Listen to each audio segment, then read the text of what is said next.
I can still feel the weight of that September morning in 1925, the way the light fell across the cobblestones of Coyoacan as I walked to catch the bus into Mexico City. At 18, I carried myself with the fierce confidence of someone who believed the world owed her something extraordinary. My thick eyebrows, which my mother constantly urged me to pluck, framed eyes that had already seen revolution sweep through our streets and reshape our country. I refused to apologize for taking up space in a world that preferred its women quiet and invisible.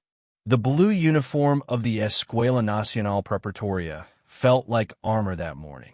I was one of only 35 girls among 2,000 students, and I wore that distinction like a medal.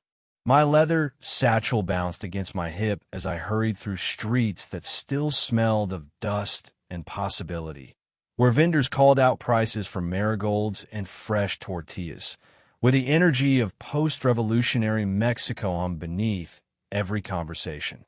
Los Cachuches, they called our group at school, the intellectual rebels who questioned everything from Marx to the meaning of Mexican identity. I thrived in those heated debates about politics and philosophy, matching my male classmates' argument for argument until they forgot I was supposed to be the delicate flower society expected. Alejandro Gomez Arias had captured my attention not with romantic gestures, but with the sharp-edge Ophis intellect. 3 years older, he possessed the kind of classical Mexican features that made other girls sigh. But what drew me was how he spoke about ideas as if they were living things that could change the world. Our courtship unfolded in the spaces between classes, in whispered debates about Spengler and Bergson, in stolen moments when his hand would find mine as we argued about the future of our country. I want to study medicine, I had told him just weeks before as we sat beneath the jacaranda trees near school. The declaration felt like throwing down a gauntlet. "That's ambitious for a girl," he'd replied, not mockingly, but with genuine curiosity about how I planned to navigate a profession that barely tolerated women.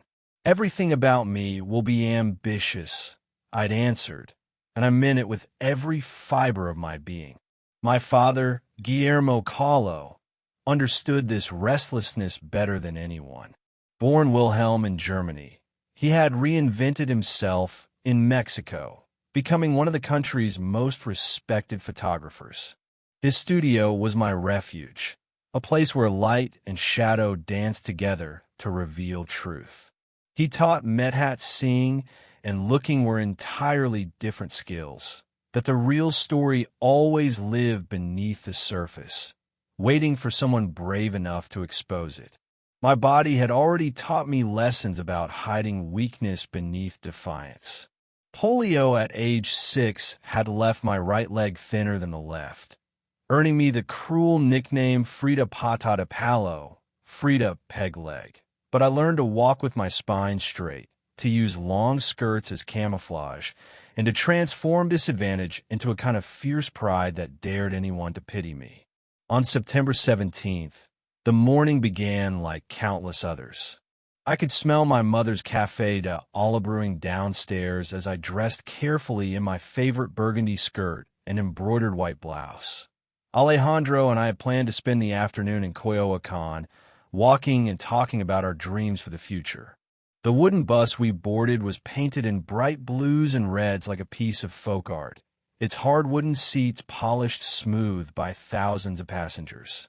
I chose a window seat, always preferring to watch the world unfold rather than turn inward. Through the glass, Mexico City revealed itself in layers. Street vendors arranging their goods, children kicking a makeshift ball between parked cars, women hanging laundry that fluttered like prayer flags in the afternoon breeze. "Look," I said to Alejandro, pointing to a flower vendor arranging simpasicle on his cart. "Day of the Dead flowers.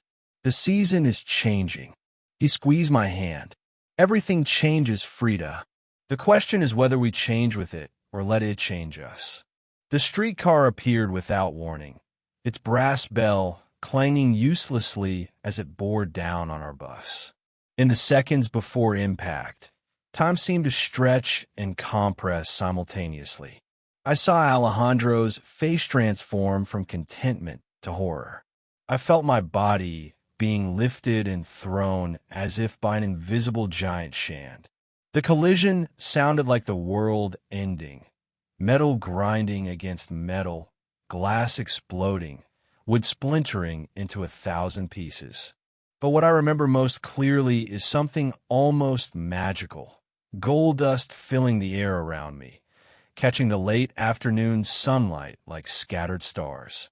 Later, I learned it came from a house, painter's pocket, but in that moment, it seemed like beauty emerging from absolute destruction.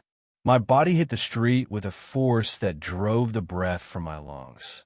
Pain radiated through me in ways I had never imagined possible, as if every nerve had suddenly learned a new language of suffering. The metal handrail from the streetcar had pierced through my pelvis, entering on my left side and emerging through my vagina. My spine was broken in 3 places, my collarbone snapped, my ribs cracked like eggshells. People gathered around us, their faces blurred and strange, their voices reaching me as if from underwater. "Dios mío," someone cried. "La muchacha está partida por la mitad." The girl is split in half. I wanted to correct them. I wasn't split. I was broken, shattered into pieces that would never fit together quite the same way again. But no sound came when I tried to speak. My body had become foreign territory where I no longer held citizenship. Alejandro's voice cut through the chaos. "Frida, Frida, stay with me." I could hear him, but responding required more strength than I possessed. As they lifted me onto a stretcher, I caught my reflection in a shard of broken glass. My face was pale as chalk, but my eyes burned with something I had never seen before. Not just pain, but a kind of fierce recognition, as if I was meeting myself for the first time. The ride to the Red Cross hospital passed in a haze of agony and disconnected thoughts. Through the ambulance window, I saw the same city I had viewed from the bus just minutes before, but it looked different now, sharper, more real, as if the accident had somehow adjusted the lens through which it perceived the world. "Am I going to live?" I whispered to the attendant, though speaking felt like swallowing broken glass. His silence told me everything. I was balanced on a knife's edge between breathing and not breathing, and for the first time in my 18 years, I understood that this precarious balance might become my permanent address. In a hospital, as doctors crowded around my broken body with urgent whispers and serious faces, it made a decision that would define everything that followed. If I survived, and that remained uncertain, I would not disappear into my pain. I would not become a cautionary tale or an object of pity. I would find a way to transform this destruction into something that could speak to others about what it meant to be human in a body that betrays you. My mother arrived with tears streaming down her face, her rosary clutched in white-knuckled hands. "Frida, mi amor," she whispered, brushing hair from my forehead with trembling fingers. "Mama," I managed to whisper back, "something important has happened to me." She nodded through her tears, not understanding that I didn't mean the accident itself. I meant the awakening, the birth of whoever I was about to become in this new body, this new life where pain would not be something to hide, but something to wield like a brush, like a weapon, like a prayer that could reach across oceans and decades to touch hearts I would never meet. The doctor spoke in medical terms about fractured vertebrae and internal damage, about surgeries and months of recovery, about the possibility that I might never walk normally again. But lying there in that hospital bed, wrapped in bandages and connected to tubes, I felt something else entirely. Not defeat, but a strange kind of liberation. The conventional path I had been following, the safe route toward respectable womanhood, had been obliterated in a shower of gold dust and broken glass. What emerged from the wreckage would be entirely my own creation. The silence was the worst part. After weeks of hospital chaos, the urgent whispers of doctors, the mechanical sounds of medical equipment, the constant parade of nurses checking my vital signs, the quiet that settled over my life felt like being buried alive. The accident had lasted perhaps 30 seconds, but recovery stretched ahead of me like an endless desert with no visible horizon. My room at the Red Cross Hospital became my entire universe. For white walls, a narrow window that showed only a slice of Mexico City sky, and the suffocating smell of disinfectant that seemed to seep into me skin. The doctor spoke about my injuries in clinical terms that made my body sound like a broken machine. 3 fractured vertebrae, broken collarbone, 11 fractures in my right leg, crushed pelvis, dislocated shoulder. The metal handrail had damaged my spine and pierced through my uterus, leaving questions about whether I would ever bear children. But the physical inventory of damage told only part of the story. What they couldn't measure was how it felt to be trapped inside a body that had become a prison, how each breath required negotiation with pain, how the simple act of existing demanded more courage than I had ever needed before. The first surgery lasted 6 hours. They removed the metal handrail piece by piece, reconstructed what they could, and wrapped me in a plaster corset that felt like being encased in stone. When I woke, my mother sat beside the bed with her rosary, her lips moving in silent prayer. Her face had aged years in the weeks since the accident. "How do you feel, mi amor?" she whispered. I wanted to laugh at the absurdity of the question, but even that small movement sent lightning through me spine. How did I feel?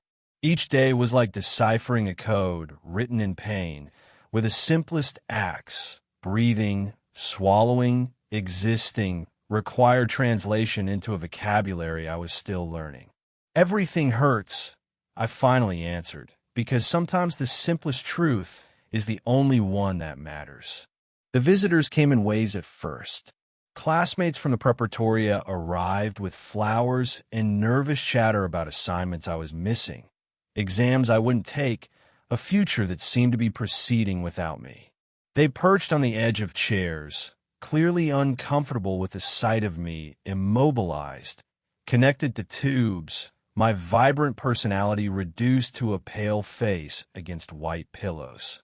Alejandro came every day initially, bringing books and newspapers, trying to maintain the intellectual conversations that had been the foundation of our relationship. But I could see the effort it cost him, the way his eyes avoided the plaster corset that encased my torso, the way he struggled to reconcile the dynamic girl he had loved with this broken version lying motionless before him. "I brought you Spengler's latest essay," he said one afternoon, his voice overly bright. "The one about cultural morphology we were discussing." I stared at the pages he held, but the words seemed to swim together. How could I care about cultural morphology when my own body had become foreign territory? How could I engage with ideas about civilization when I couldn't even sit up without assistance? "Read it to me," I whispered, not because I wanted to hear it, but because I needed to give him something to do, some way to feel useful in the face of my overwhelming helplessness. As weeks passed, the visits became less frequent. Friends had lives to resume, studies to complete, futures that couldn't wait for my recovery. Alejandro's visits grew shorter, his conversations more strained. Our love had been built on shared ambitions and intellectual passion, but what was there to share now when I could offer only stillness and need? "You're going to get better," he kept saying, but his eyes held doubt. "Am I?" I asked one day when the pretense had become too exhausting to maintain. He couldn't answer, and in that silence, I understood that I was losing him too.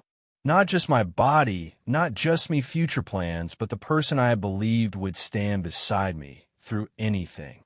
The realization hit harder than any physical pain I had endured. When they finally released me from the hospital after 3 months, home felt like another kind of prison. My childhood bedroom in Coyoacán had been transformed into a medical facility. A special bed, equipment for my care, shelves lined with medications and supplies. The walls that had once held my books and mementos now displayed schedules for pain medication and physical therapy exercises I was too weak to perform. My father understood my despair in ways my mother couldn't. While she bustled around, trying to make him comfortable, offering food I couldn't eat and cheerfulness I couldn't share, he sat quietly beside me with the patience of someone who had wrestled with his own physical limitations. His epilepsy had taught him about the cruel democracy of bodily betrayal. The body fails us all eventually, Mija, he said one evening as Mexico City settled into darkness outside me window. The question is what we do with the time we have left. What if there's nothing I can do? I asked. What if this is it? Just lying here, getting weaker, watching everyone else live their lives. He was quiet for a long moment, and I could hear the distant sounds of the neighborhood continuing its evening rituals. Children calling to each other, vendors making their final rounds, the normal world spinning on without me. In my photography, he finally said, the most powerful images often come from limitation. When I can't move freely, when the light is difficult, when everything seems to work against me, that's when I discover what I'm truly capable of seeing. The idea of a mirror above my bed came from my mother's practical mind, but it was my father who understood its deeper significance. If you must lie flat, she reasoned, at least you can see something besides the ceiling. They installed a large mirror directly above my bed, angled so I could see my own reflection whenever I opened my eyes. At first, the mirror felt like another form of torture. Who wanted to stare at their own broken body, their pale face marked by months of pain and medication? But gradually, I began to study my reflection with the same intensity one had once brought to books and debates. I memorized every line of my face, every shadow cast by my thick eyebrows, every expression that flickered across my features as I navigated different levels of discomfort. The mirror forced me to confront myself in a way I never had before. Not as others saw me, not as I wished to be, but exactly as I was in this moment, damaged, diminished, but undeniably still here. Still breathing, still thinking, still capable of observation and analysis, even if my body had failed me in every other way. My father's gift of brushes and paints arrived on a particularly dark day in January, 6 months after the accident. I had been lying in the same position for hours, staring at my reflection and feeling the familiar despair creep in like fog. The doctors had performed another surgery, this one to remove infected bone fragments, and I was wrapped in a fresh plaster corset that made even shallow breathing an effort. I thought you might like to try something new, he said, setting up a small easel that could be positioned over my bed. Your mother found some tubes of paint in a market. The brushes felt foreign in my hands after months of holding nothing heavier than a glass of water. My fingers, weakened by immobility and medication, struggled to grip properly. The paints, cheap oils from a local art supply shop, seemed impossibly bright against the white monotony of my world. What should I paint? I asked, though I already knew the answer. Paint what you see, he replied, gesturing toward the mirror. Paint what you know. My first attempts were clumsy, almost childish. My hand shook from weakness and unfamiliarity with the medium. The proportions were wrong, the colors muddy, the technique non-existent. But something happened when I mixed paint on the makeshift palette. The physical act of creation, however awkward, felt like reclaiming a piece of myself that the accident had stolen. I painted my face over and over again, not from vanity, but from necessity. It was the only subject I could study without moving, the only model that was always available. With each brushstroke, I discovered something new. The way light caught the curve of my cheek, the defiant arch of my eyebrows, the depth of sadness and determination that coexisted in my eyes. The paintings were terrible by any artistic standard, but they were mine. In a life reduced to medical schedules and other people's decisions, these crude self-portraits represented the first choices I had made in months. What color to mix, where to place a line. These small decisions felt like reclaiming pieces of myself. Alejandro came less frequently now, his visits awkward and filled with long silences. When he saw my painting supplies scattered across the bed, he tried to show interest, but I could tell he didn't understand what I was attempting. "It's good that you have a hobby," he said, examining one of my early attempts. "Something to pass the time." A hobby. Something to pass the time. The words stung more than he could have imagined. This wasn't about passing time. This was about survival, about finding a way to exist when existence had become almost unbearable. This was about proving to myself that I was still capable of creating something, even if I couldn't create the future I had planned. But I didn't try to explain. How could I make him understand that these fumbling attempts at painting were keeping me alive? That each time I mixed colors and applied them to canvas, I was rebuilding myself one brushstroke at a time? The solitude that had once felt like punishment gradually transformed into something else. A kind off-ears privacy where I could explore this new relationship with my own image, my own pain, my own slowly awakening sense of artistic possibility. The friends who had faded away, the future that had been stolen, the body that had betrayed me, none of it mattered when I was painting. In the mirror above my bed, I watched myself discover what my father had tried to tell me about limitation and vision. Trapped in this small space, forced to work with trembling hands and cheap materials, I was beginning to see myself with a clarity that movement and distraction had never allowed. The accident had stripped away everything I thought I needed to be happy, to be successful, to be worthy of love.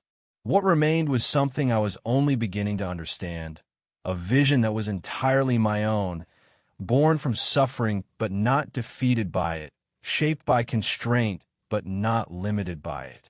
In learning to paint me own face, I was learning to see myself not as a victim of circumstance, but as the author of my own survival story. The plaster corset would come off eventually. The bones would heal, though never perfectly. I would learn to walk again, though always with pain. But this discovery, that I could transform my image into art, that I could make beauty from brokenness, this would last long after my body had healed as much as I'd ever would. Each night, as I lay staring up at my reflection in the darkened room, I understood something fundamental had shifted. The accident had stripped away everything I thought defined me. What remained was something I was only beginning to understand, a way of seeing that was entirely my own, born from suffering but not defeated by it. Tomorrow I would pick up the brushes again. Tomorrow I would continue discovering what I could create from what remained. The first time I left my bed after 9 months, the world felt impossibly vast. My legs trembled beneath them as I gripped wooden crutches, each step a negotiation between will and capability. The courtyard Ophir House in Coyoacán, once familiar territory, now demanded conquest. My mother watched from the doorway, hands twisted in her apron, but I needed to prove I could still move through the world, even if movement came with a price measured in pain. The plaster corset had been replaced with leather, slightly more flexible, but still a constant reminder of me body's reconstruction. I learned to dress around it, to choose clothes that accommodated this architectural support that had become part of my daily armor. My reflection in windows still surprised me. This thinner version of myself, moving carefully, deliberately, like someone navigating uncertain ground. Painting had evolved from desperate distraction into something approaching purpose. The crude attempts of my better than months gave way to more deliberate work as my hands regained strength and I developed. I painted myself obsessively, not from vanity, but from necessity. I was the only model who understood the constraints of my new existence. In self-portrait in a velvet dress, I presented myself as I wanted the world to see me, elegant, composed, with my hand positioned to hide the thinness illness had carved into my body. The deep burgundy velvet spoke of richness, while my direct gaze challenged viewers to see strength rather than damage. I was learning to paint not just appearance, but identity.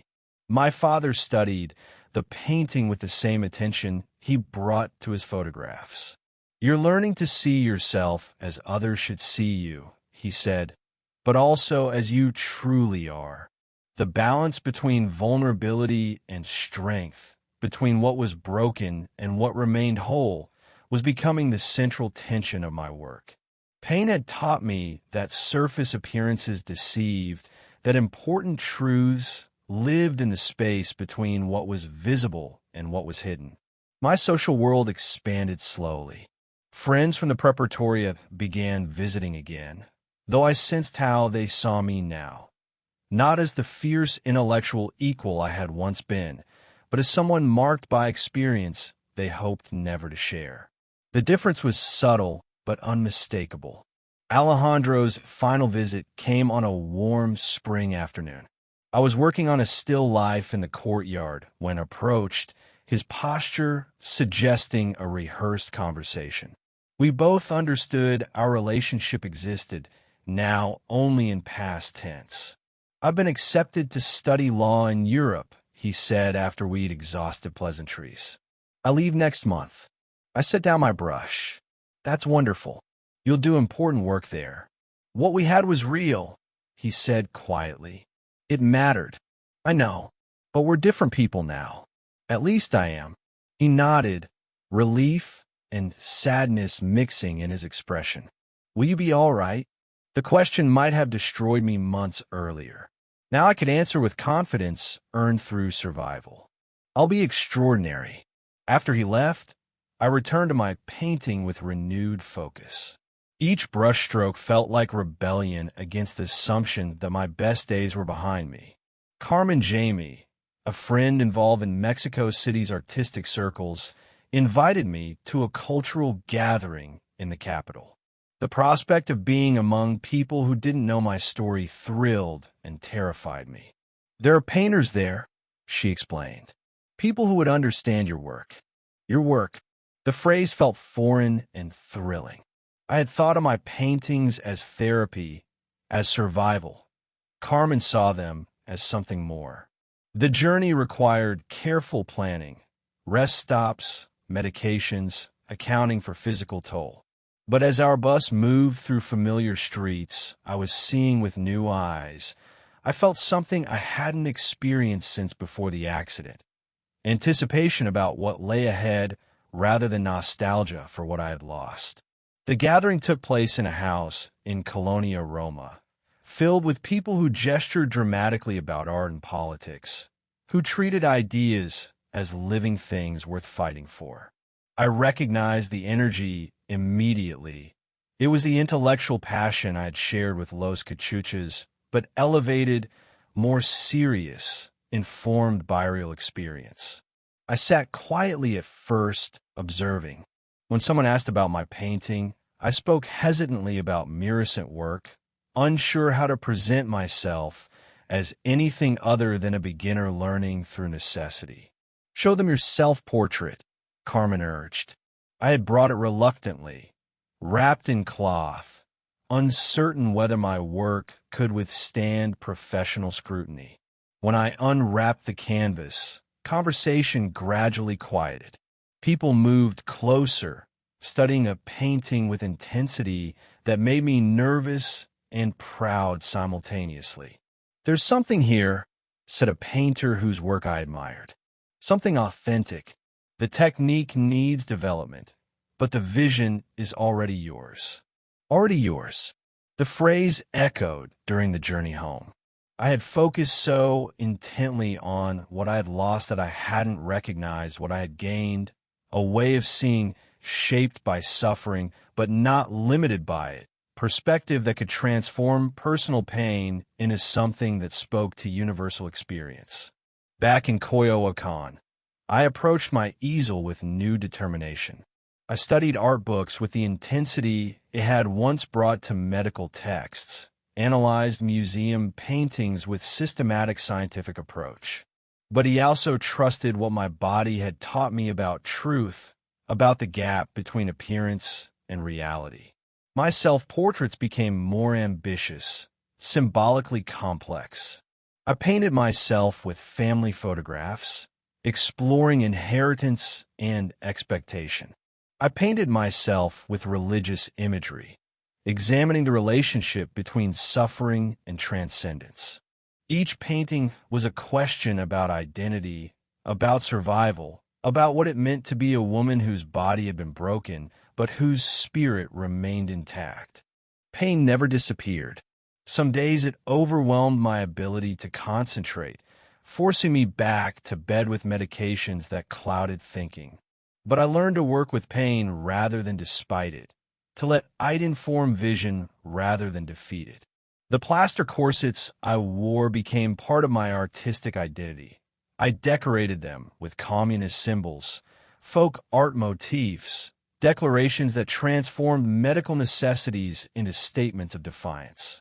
My social circle expanded to include artists, writers, intellectuals who saw my work as part of larger conversations about Mexican identity and artistic expression. I was no longer the promising student whose future had been derailed, but someone creating a new kind of future, one that hadn't existed before necessity made it. At one gathering, someone mentioned Diego Rivera's return to Mexico after years abroad. His name carried weight. The famous muralist whose work had helped define Mexican artistic identity, whose political convictions matched his artistic ambitions, whose personal legend was as large as his physical presence. He's working on a new mural at the Ministry of Education, someone said. You should see it, Frida. Your work explores similar themes about Mexican identity, about finding beauty in struggle. The suggestion planted itself in my mind. Diego Rivera, the master whose work I had admired from a distance, whose artistic vision seemed to encompass everything I was trying to understand about art's relationship to politics, to identity, to transformation. I had been developing my voice in isolation, learning through trial and error, discovering vision through necessity. But perhaps it was time to seek out someone who could teach me not just technique, but how to make art that could change the world. Perhaps it was time to discover what happened when my small, personal vision encountered a force as transformative as Diego Rivera's presence. The thought both thrilled and intimidated me. I was no longer the girl who had boarded that bus with Alejandro, full of conventional dreams. But I wasn't yet certain who I was becoming, what my art could accomplish, how far my vision could reach. As I stood before my easel that evening, mixing colors for another self-portrait, I made a decision that would prove as transformative as the accident itself. I would seek out Diego Rivera. I would show him my work and ask for his assessment. I would discover whether the vision that felt so powerful in my studio could survive encounter with someone whose artistic authority was unquestioned. There was a restlessness in my brush that even I couldn't explain, as if it knew before I did that change was coming. I climbed the scaffolding at the Ministry of Education with 3 paintings under my arm and a question that had consumed me for weeks. Above, Diego Rivera worked on his mural with a focused intensity of a man painting Mexico's soul across government walls.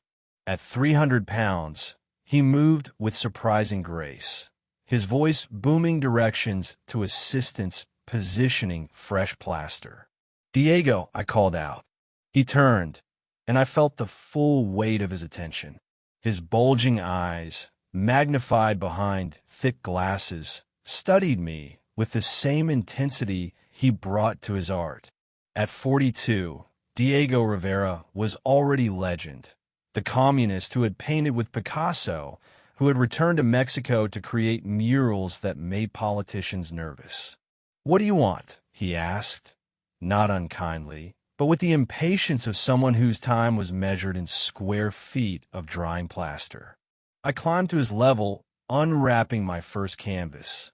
"I want to know if my work is worth anything. Your honest opinion, not politeness." He set down his brush and studied my self-portrait in the velvet dress. Minutes passed without speaking. He gestured for the next painting, then the third, a work where I had depicted myself split open, the metal from my accident visible through symbol and metaphor. "You have something that cannot be taught," he said finally. "The technique needs work, but the vision is absolutely your own. Continue painting. Continue painting." Two words that changed everything. Not encouragement from a stranger, but professional validation from someone whose opinion mattered in the world I wanted to enter. "That's it?" I asked. "What more do you want?" "There are no guarantees in art, only necessity. If you must paint, you will paint." I must. I had known it intuitively, but hearing it reflected back made it real in ways my private conviction never could. 3 weeks later, at Tina Medadi's party in Coyoacán, I wore a traditional Tehuana dress, long, flowing, embroidered with flowers. I had chosen it deliberately, to present myself as authentically Mexican in a room full of people who treated European sophistication as cultural achievement. Diego noticed me immediately. I watched him cross the crowded room, his bulk parting the crowd.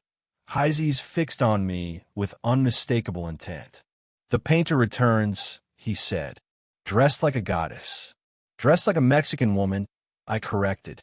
"Some of us don't need to travel to Paris to discover how are." He threw back his head and laughed. Fierce and beautiful. A dangerous combination.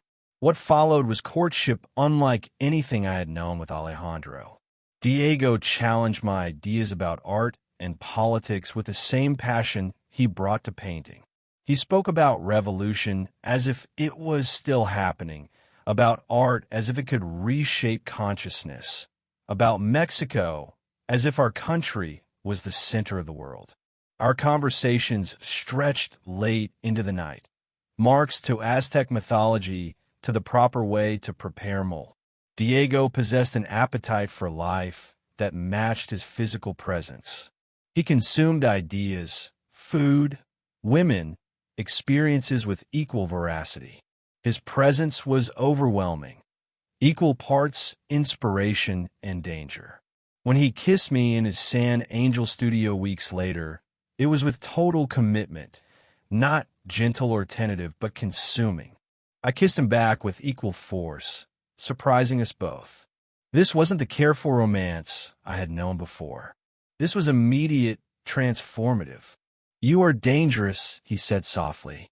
Our affair became immediate talk of Mexico City's artistic community. The master and the student 21 years his junior, the elephant and the dove. But those who saw only surface differences missed essential truth. We were equals in artistic ambition and political conviction. Diego introduced me to a world I had only glimpsed. Suddenly, I was dining with ministers and revolutionaries, attending meetings where Mexican culture's future was debated with religious passion, why paintings began appearing in exhibitions alongside established artists, not as curiosities, but as serious contributions to conversations about what Mexican art could become. Our wedding in August 1929 shocked everyone, including ourselves. I wore traditional Tehuana clothing at the ceremony in Coyoacán, my family looking on in bemused amazement. My mother had never approved of Diego. His age, politics, reputation all concerned her. "You marry an earthquake," she whispered as we prepared. I'm an earthquake, I whispered back. Early marriage felt like discovering new country where ordinary rules didn't apply. We painted together, traveled together, fought with the same passion we brought to making love. Diego's influence expanded me artistic vision. He encouraged me to paint larger, think beyond self-portraiture, consider how personal experience could speak to political realities. But Diego was Diego. The first time I caught him with another woman, one of his models in his studio, something tore inside my chest that had nothing to do with old accident injuries. I confronted him directly. I saw you today, with her. He didn't deny it or apologize. Frida, you knew who I was when you married me. I am not a man who can belong to one woman any more than you are a woman who can belong to one man. We are artists first, revolutionaries second, husband and wife third. The logic was politically sound. We both rejected bourgeois concepts of possession. But emotional understanding and political theory proved entirely different things. I wanted to be sophisticated, to match his casual attitude with mature acceptance. Instead, I felt betrayed in ways that made physical pain seem manageable. That night, I painted with fury I had never accessed. The canvas showed me split open not by accident but by betrayal, my heart visible and bleeding, surrounded by symbols of love corrupted. When Diego saw it next morning, he was quiet for a long time. "This is extraordinary," he said finally. "Terrible and extraordinary." Our marriage became cycles of passion and betrayal, artistic collaboration and personal destruction. Diego would have affairs, brief encounters, or longer relationships that made me feel like I was competing for space in my own life. I would paint my rage with increasing sophistication, transforming personal agony into universal statements about love, loss, survival. Sometimes I would have my own affairs. The first time I took a lover outside our marriage, a young poet who understood my work in ways Diego sometimes didn't, I told Diego expecting shock or jealousy. He simply nodded. "Good. You're learning to take what you need instead of waiting for others to give it." His reaction confused me. I had wanted to hurt him as he hurt me, but he treated my infidelity as evidence of growing strength rather than betrayal. We were creating marriage unlike any I had witnessed. Fierce, unconventional, built on artistic and political partnership rather than romantic exclusivity. The pattern was established. We would love each other with devastating intensity, create art challenging conventional thinking, then wound each other in ways that became raw material for new artistic creation. Our fights were legendary throughout San Angel, passionate reconciliations that produced some of our best work. "We destroy each other," I said after one particularly brutal argument about his latest affair. "Yes," Diego agreed, "but we also create each other. Without me, you might never have become the artist you are. Without you, I might never have understood what it means to paint from the soul." He was right, and that truth was perhaps most devastating aspect of our relationship. We were toxic in almost every conventional sense, but essential for each other's artistic development. The pain Diego caused became subject of paintings that established my reputation as artist capable of transforming personal suffering into universal art. By 1932, 3 years into our marriage, I had achieved something unimaginable during those better months after the accident. I was internationally recognized, my work appearing in exhibitions from Mexico City to New York.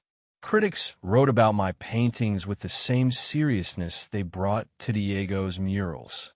But success couldn't heal the wounds our marriage continued inflicting. Each affair became material for new paintings revealing our relationship's complexity.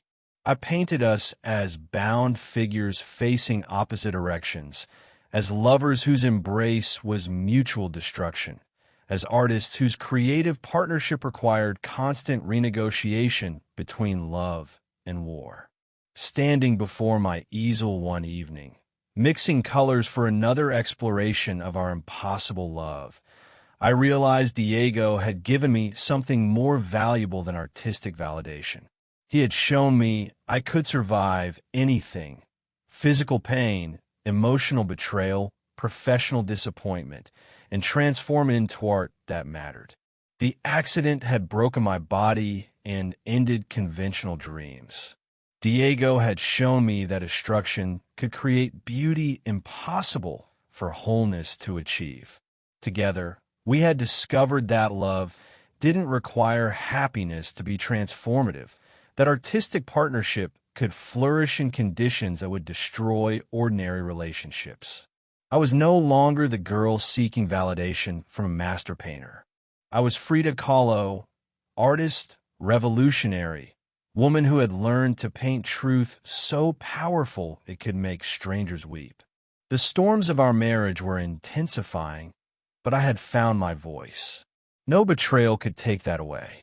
In my studio window's reflection, I saw who I had become: scarred, complicated, uncompromising, absolutely alive. Here was the artist who could paint love and hate with equal conviction, who had learned to transform suffering into something beautiful and necessary. Diego had lit the fuse. The explosion was entirely my own. By 1950, my body had become a battlefield where each day required negotiation with pain, but my artistic voice had never been clearer. 25 years after the accident, I had undergone more than 30 surgeries, worn countless corsets, endured procedures that doctors described with clinical detachment while I experienced them as intimate violations. Yet with each physical diminishment, my paintings grew more powerful, more uncompromising in their honesty about what it meant to inhabit a body that had declared war on itself. The wheelchair arrived on a Tuesday morning in October. I stared at it for hours before allowing Añanito help me into it, understanding that this chrome and leather contraption represented another threshold crossed, another conventional boundary abandoned. But I had learned long ago that limitations could become liberation if you refused to accept other people's definitions of what was possible. "It's temporary," Diego said, though we both knew better. "Everything is temporary," I replied, running my hands along the wheel rims that would become as familiar as paintbrushes. "The question is what you create while you have time." Diego and I had divorced in 1939, a decision that lasted exactly 1 year before we remarried, unable to coexist apart despite our ability to destroy each other. Our second marriage carried different terms: separate houses, acknowledged independence, the understanding that our bond transcended conventional definitions of partnership. We were no longer trying to be husband and wife in any traditional sense. We were Diego and Frida, artists whose destinies had become inextricably linked, whose creative output depended on the electricity generated by our impossible connection. "You realize," he said one evening as I worked on a painting from my wheelchair, "that you've become more famous than I am in certain circles." It was true, though I had barely noticed the shift. Galleries in New York, Paris, and London sought my work, not as curiosities from Diego Rivera's wife, but as essential examples of a unique artistic vision. Critics wrote about my paintings with recognition that I had developed a visual language entirely my own, one that could make personal suffering speak to universal human experience. The letters arrived daily now, from artists, from women who saw their own struggles reflected in my work, from people who had never picked up a paintbrush but understood something essential about survival from looking at my self-portraits. I had become, without seeking it, a symbol of something larger than myself. "Read this one," I would tell Diego, sharing letters from strangers who wrote about finding courage in my paintings, about learning to see their own pain as raw material rather than defeat. A woman in Chicago says, "My painting of the broken column helped her through her husband's death." A girl in France says she learned to paint by studying how I handle color in my self-portraits. "You've given them permission," Diego observed. "Permission to look directly at what hurts instead of looking away." The invitation to have a solo exhibition at the Galeria de Arte Contemporáneo in Mexico City arrived in nearly 1953, when I was barely able to leave my bed for more than a few hours at a time. Lola Alvarez Bravo, the gallery owner, wanted to show 34 of my paintings, my first major solo exhibition in Mexico, the country whose artistic identity I had spent decades helping to define. "I can't," I told her initially. "Look at me. I can barely hold a brush steady some days." "Then we'll bring the exhibition to you," she replied with the kind of practical determination I recognized in myself. "But Mexico needs to see your work properly presented as the serious art it has always been." The exhibition opened on April 13th, 1953. That morning, my doctors insisted I was too weak to attend, that a journey from Coyoacán to the gallery would be dangerous given my condition. I listened to their concerns with the patience I had developed from medical opinions over the decades. "You're probably right," I said, "but I'm going anyway." The ambulance arrived at 7 in the evening. I had dressed carefully, a white Tawana dress embroidered with bright flowers, my hair braided with ribbons, jewelry that caught the light and declared me presence even when my body failed to fill space the way it once had. If this was to be my debut as a serious artist in my own country, I would arrive as myself, undiminished by circumstances, unashamed of the body that had carried me this far. The gallery was packed. I could hear the crowd through the ambulance windows as we approached, hundreds of people who had come not just to see my paintings, but to witness something they sensed was historic. Mexico City's artistic community was there, political figures, intellectuals, ordinary people who had followed my work through newspapers and magazines. The stretcher was waiting. 4 men lifted me from the ambulance and carried me into the gallery, where they positioned me on a bed that had been specially arranged in the center of the main room. From there, surrounded by 34 of my paintings, I could see everything. My life's work displayed with the respect usually reserved for artists long dead, people studying my self-portraits with the intensity of scholars examining sacred texts. "How does it feel?" someone asked, a reporter, I think, though by then the evening had taken on a dreamlike quality. I looked around the gallery, seeing my painted faces looking back at me from every wall. Here was my journey made visible. From the early crude attempts in my sick bed to the sophisticated explorations of identity, pain, love, politics, Mexican culture, and universal human experience. Here was proof that the broken girl who had started painting to survive had become an artist whose vision mattered to the world. "It feels like coming home," I said, "like finally being seen as I have always seen myself." The evening stretched late into the night.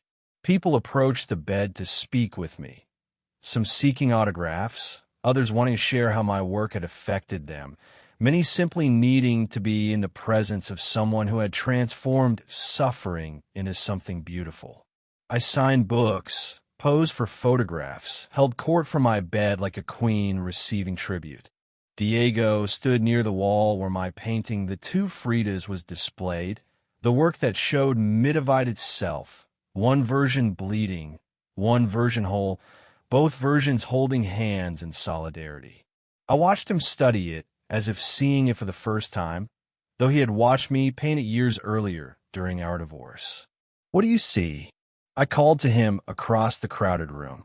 He was quiet for a moment, then turned to me with an expression I hadn't seen since our early days together, pure artistic recognition, the look of one creator acknowledging another's achievement. "I see someone who became exactly who she needed to become," he said. "The exhibition ran for a month, and drew thousands of visitors. Critics wrote about it as a landmark moment in Mexican art history. International museums began requesting loans of my work. Collectors who had previously dismissed my paintings as too personal, too painful, too specifically feminine, suddenly recognized them as essential documents of human experience. But by then, I was beyond caring about critical reception or commercial success. The exhibition had given me something more valuable: the knowledge that my voice had found its audience, that the vision born from accident and nurtured through decades of pain had become something that could live independent of my physical presence. My health deteriorated rapidly after the exhibition. The doctors spoke about amputations, about experimental treatments, about procedures that might buy time but could guarantee nothing.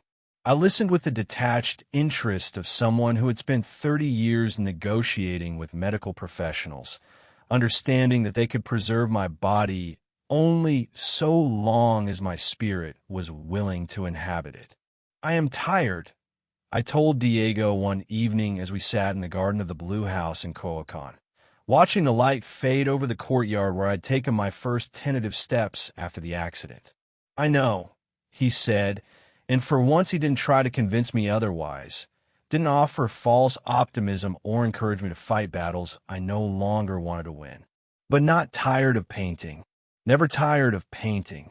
My last diary entry, written just days before my death on July 13th, 1954, read, "I hope the exit is joyful, and I hope never to return.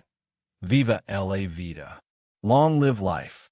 Even at the end, especially at the end, it was life I was celebrating, not death I was courting.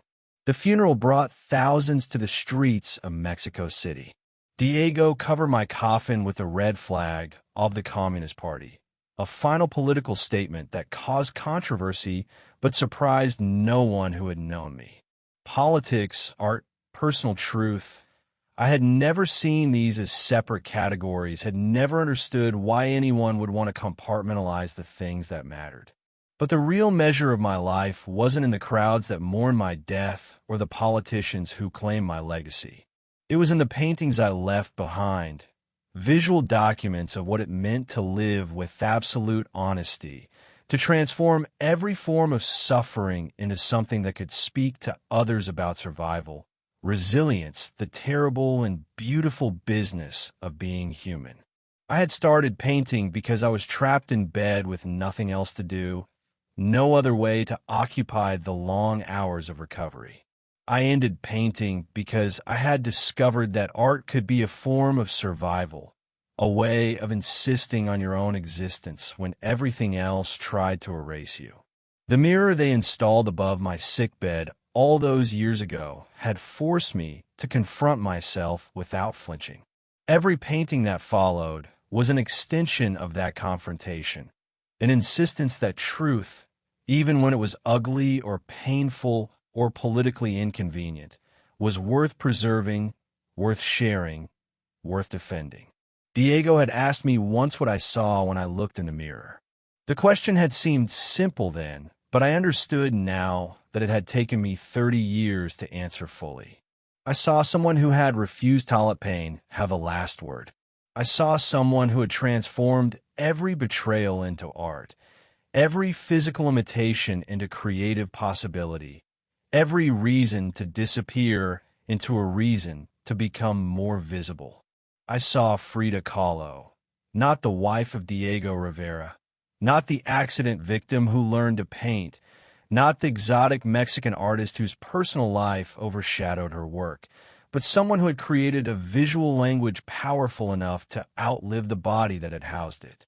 The Blue House in Coyoacan still stands, now a museum where visitors from around the world come to see where I lived and worked.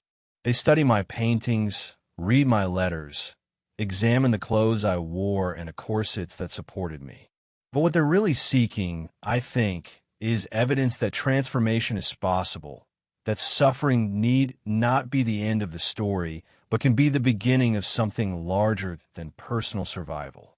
My paintings hang in museums on every continent, speak languages I never learned, touch hearts that beat decades after mine stopped. The girl who climbed Diego's scaffolding seeking validation has become a voice that needs no permission to speak, no authority to confirm its worth. I painted my truth as I lived it, fierce, uncompromising, beautiful in its refusal to apologize for taking up space in a world that preferred its women quiet and invisible. I painted Mexico as I saw it, not as tourist destination or political abstraction, but as a country whose indigenous roots ran deeper than European conquest, whose artistic traditions could speak to universal human experience. Most importantly, I painted pain not as something to be hidden or transcended, but as raw material for creation.